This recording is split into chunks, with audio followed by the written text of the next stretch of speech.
Então, então pessoal, continuando, vamos aqui para a terceira questão e ela diz o seguinte.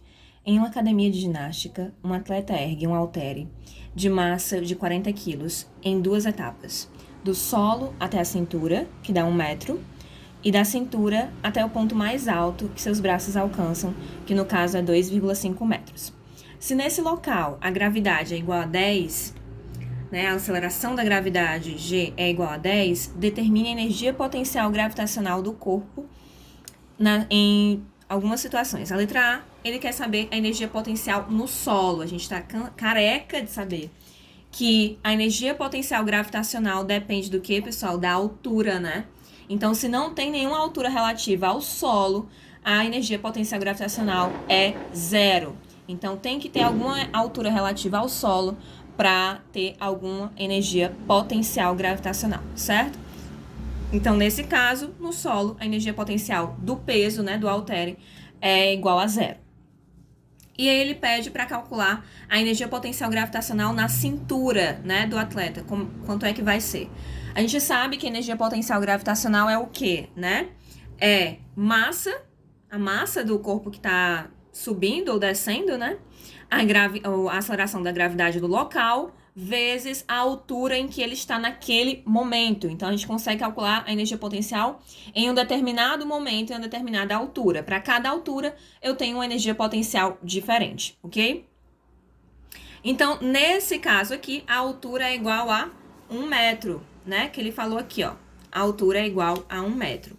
Então, eu vou substituir os meus valores. Onde tem a massa, eu vou colocar 40 quilos. Onde tem gravidade, eu vou colocar 10. Onde tem a altura, eu vou colocar 1 metro. Lembrando que a altura tem que estar em metros. Não pode estar em quilômetros, nem em centímetros.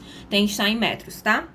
Então, 40 vezes 10 vezes 1, que é 1 metro, Vai ficar 40 vezes 10, 400. 400 vezes 1, 400 joules, certo?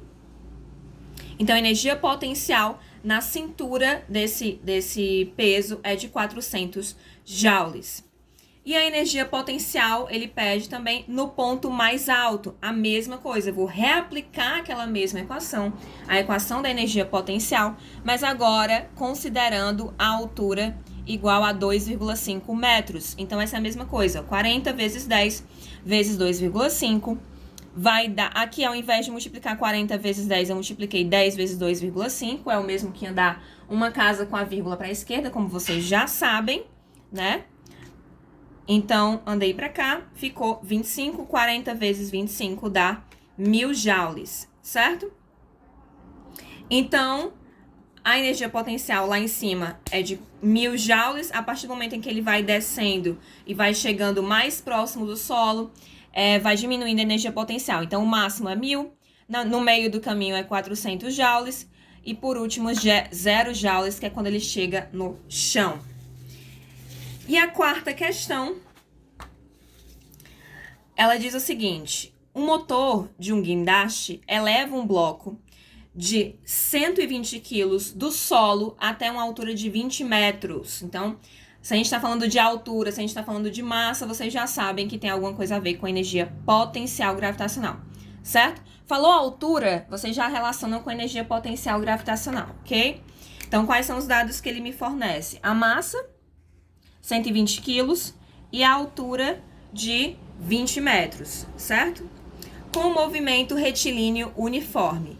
Determine a potência do motor, sabendo que o tempo usado nessa operação foi de 30 segundos. 30 segundos. E que a gravidade é igual a 10 metros por segundo ao quadrado, certo? Então, ele deu o tempo, ele deu a gravidade, ele deu a altura e ele deu a massa.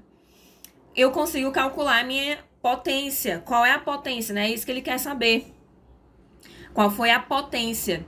Potência, pessoal, é ou trabalho dividido pelo tempo ou variação da energia, seja ela cinética ou potencial, dividido pelo tempo, que dá no mesmo, tá? Então, nesse caso aqui, ele não me informou nenhum dado de força, nem de distância, então não sei qual foi o trabalho realizado, mas ele me informou dados de altura, massa e gravidade, então eu consigo calcular as energias potenciais associadas. Então, a variação da energia potencial vai ser a energia potencial final menos a energia potencial inicial dividido pelo tempo em que ocorreu essa variação de energia, certo? Então, quando é que ocorre essa variação de energia? No momento em que ele muda de altura, né? Quando ele sobe ou desce, nesse caso aqui ele está subindo, né? Então, o tempo em que ele levou para subir é o tempo que eu vou utilizar aqui para calcular, ok? E esse tempo tem que estar sempre em segundos. Massa em quilos, distância, alturas, né? Qualquer tipo de distância sempre em metros. E a gravidade em metros por segundo ao quadrado, ok? Então, vamos lá. Variação da energia potencial vai ser a energia potencial final menos a energia potencial inicial. E aí eu abri as contas, né? O que é a energia potencial final? Vai ser a massa, que não muda, não varia, a gravidade, que também é invariável, e vezes a altura final, que essa sim tá variando, né?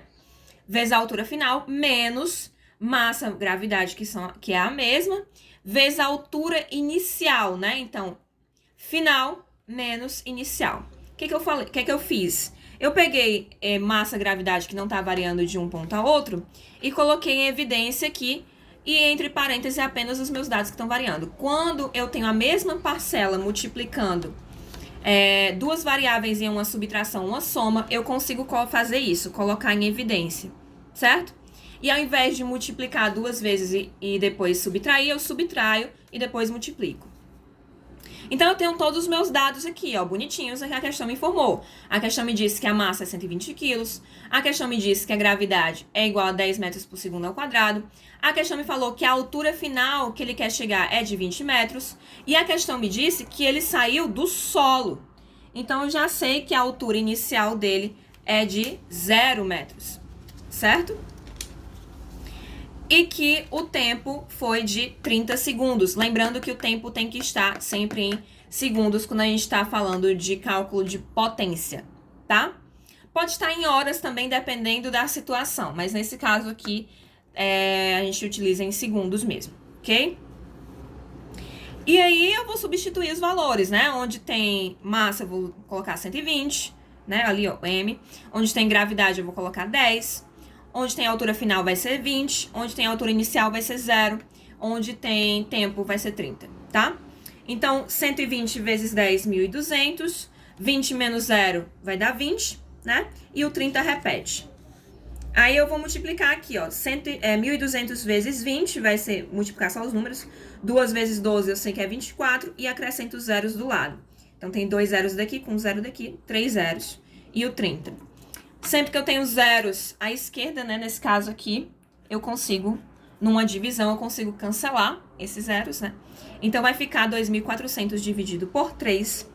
2.400 dividido por 3, né, dá 800. Então, a potência associada a esse movimento foi de 800 watts, 800 watts, né, como queiram chamar, certo? Então é isso, pessoal. Revejam essas duas videoaulas se vocês tiverem tido alguma dúvida. Mandem as dúvidas de vocês, façam essa revisão bonitinho para garantir o ponto de vocês. E até mais, até a prova para quem for fazer a prova, até a recuperação para quem for fazer a recuperação, que eu acho que ninguém, né? Eu espero que ninguém. E é isso. Entrem em contato caso vocês tenham tido alguma dúvida, tá? Um abraço, até mais.